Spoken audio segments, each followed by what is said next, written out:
Welcome to Wednesdays with Wes following the race at Michigan International Speedway this past Sunday. The reason why you see such high speeds at tracks like Michigan is because they're high-banked, large tracks, and it's a non-restrictor plate track. Anytime you take the restrictor plates off this car, we call it hauling the mail, and you see entry speeds well over 200 miles an hour.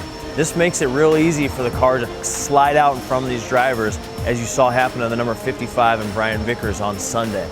Now, when this happened on lap 1, our crew immediately rushed to the garage to effectively repair this entire car. We cut off the entire nose, swapped out the left front spindle, as well as did body work all the way down the side to repair all aerodynamic damage that we had. And we got it out on the track after about 30 minutes. We've already lost upwards of 75 laps. And we took this opportunity, since we couldn't advance our finishing position at all, to try some different things, changing setup of the cars, so maybe we could learn something to pass this information along to Clint and Brett Moffitt, and also take it into the second race at Michigan International Speedway. We kick off this week with a question about spring rubbers and how we install them. Well, different racetracks call for different setups in the cars, meaning that we run different size springs at different racetracks. Different size springs from the right and from the left, from the front and back as well. Now, the reason why we'd ever install or remove spring rubbers is to change the rate of the spring.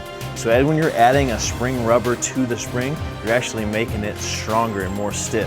When you remove it, you're loosening it up, and this changes the setup of the car. Now, these are different size springs right here. These two are both back. This is a front spring. Our top question this week comes from the Twitter handle Closet NASCAR Fan, wanting to know if there's tracks that have a better pit road and garage setup areas than all the rest. Well, I'd say that the best track for this is probably Daytona International Speedway, because they have the most room for the teams behind the cars.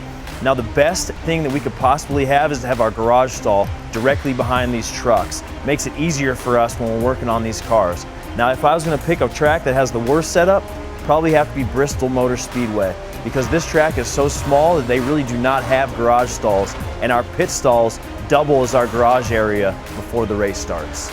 Our next question this week is concerning about how this special ops room is used during practice as opposed to how it's used during the race. We don't exactly call it that.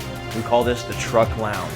And during practice, this is full of race engineers as well as our crew chief evaluating all information possible and relaying it out to the driver and the spotter as well as the teams in the garage in order to make changes in the cars. On race day, we use this room to discuss strategy as well as get out of the elements. If it's really hot outside, this room's air conditioned. If it's cold, heat's running through here. It gives us a break and a place to escape the distractions and everything else that is race day. Well, there you have it, another week down and more of your questions answered. Now we head off to Sonoma Raceway for the Toyota Save Mart 350 for the 12 turns and 2.52 mile road course carved into the wine country hills of Sonoma, California. So keep your questions coming, and remember, use the hashtag AskMWR.